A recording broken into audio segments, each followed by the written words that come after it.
So Felix, thank you very much for making the time, much appreciated. You're welcome. So we've seen IT spending drop considerably in the economies in the developed world, Right. including the US and Europe. So could you comment on the spending scenario here in Brazil? Right. Well, I'll take you back a little over a year.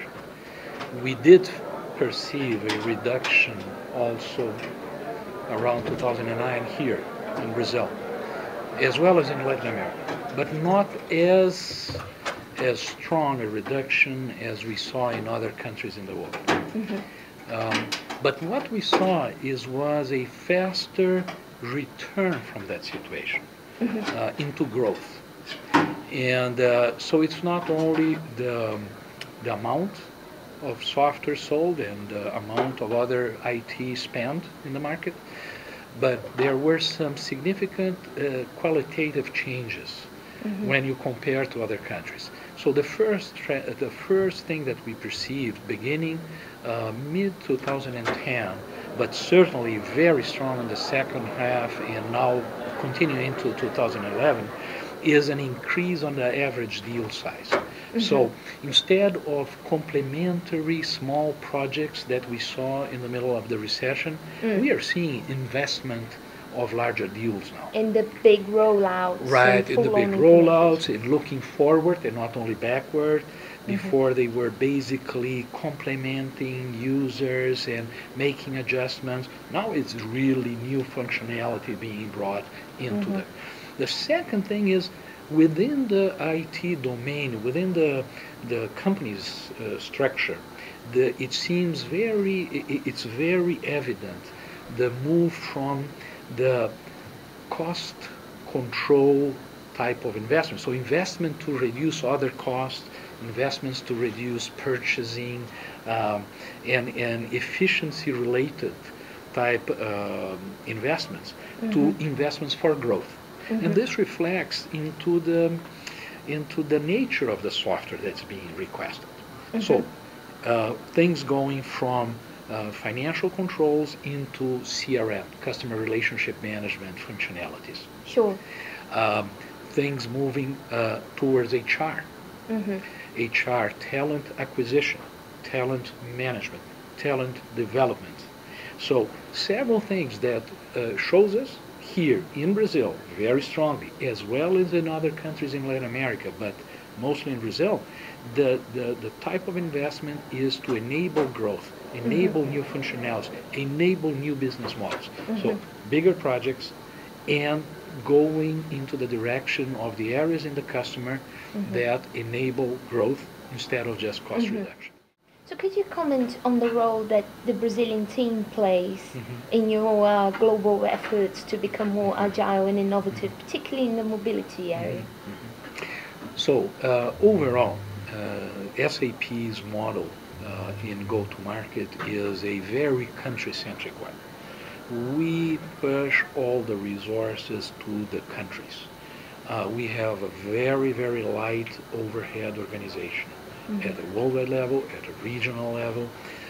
We believe that all the action happens in the country. So at the country level, you have not only sales, you don't have only representation, you have sales, a very strong industry-oriented sales force, but you also have additional organizations that do consulting, that do pre-selling, that do market development by industry. We call them industry principals. We have specific solution expertise, and then specifically in Brazil, we have a very strong investment of the corporation in what we call the SAP Labs Latin America, which is site located in the southern part of Brazil, and it's one of the the fastest growing R&D center of the industry in Brazil. And has been a fantastic case study for us to show to our customers. Say, hey, I'm not only selling, I'm developing stuff here. I am localizing stuff here. I'm tropicalizing stuff for our customers. I'm getting close to our customers. And this is an organization that actually is part of the global R&D organization of our company. and it's based in Brazil. With people from all over the world working there, but also training local teams. Um, it's growing very fast, and as I said, is probably today already one of the largest local R&D organizations of the software industry in Brazil. Do you think that the business leaders here in Brazil are much more aware of what technology can enable than in other countries? Yeah, well, the level of knowledge of C-level executives is pretty much similar across all countries, right? The difference is the state of competitive advantage or competitive competition in certain industries. So depending on the industry, you have a more competitive environment, and therefore those executives demand more technology to differentiate them. Sure. So it's a faster adoption, not because the executives don't know, it's because they don't, they either need more or not of that technology. And so I would say that in Brazil, we have areas that are outstanding in terms of the advances that they did as compared to other countries, such as the financial sector. The adoption of IT in the financial sector in Brazil is, historical by all measures, and continues to be. Sure. And we see a very demanding type of customer, a very knowledgeable type of customer. You also see this in these new industries in which Brazil begins to get to be a globalized player, in which the executives and managers and budget owners or decision makers, as you call them, know about this, and they come and actually drive us to co-innovate with them. So that's an interesting thing. It's not just a demand; it's the demand to let's do it together. So we just implemented a couple of months ago, apart from that R&D center that I told you about, that began last year, 2 years ago.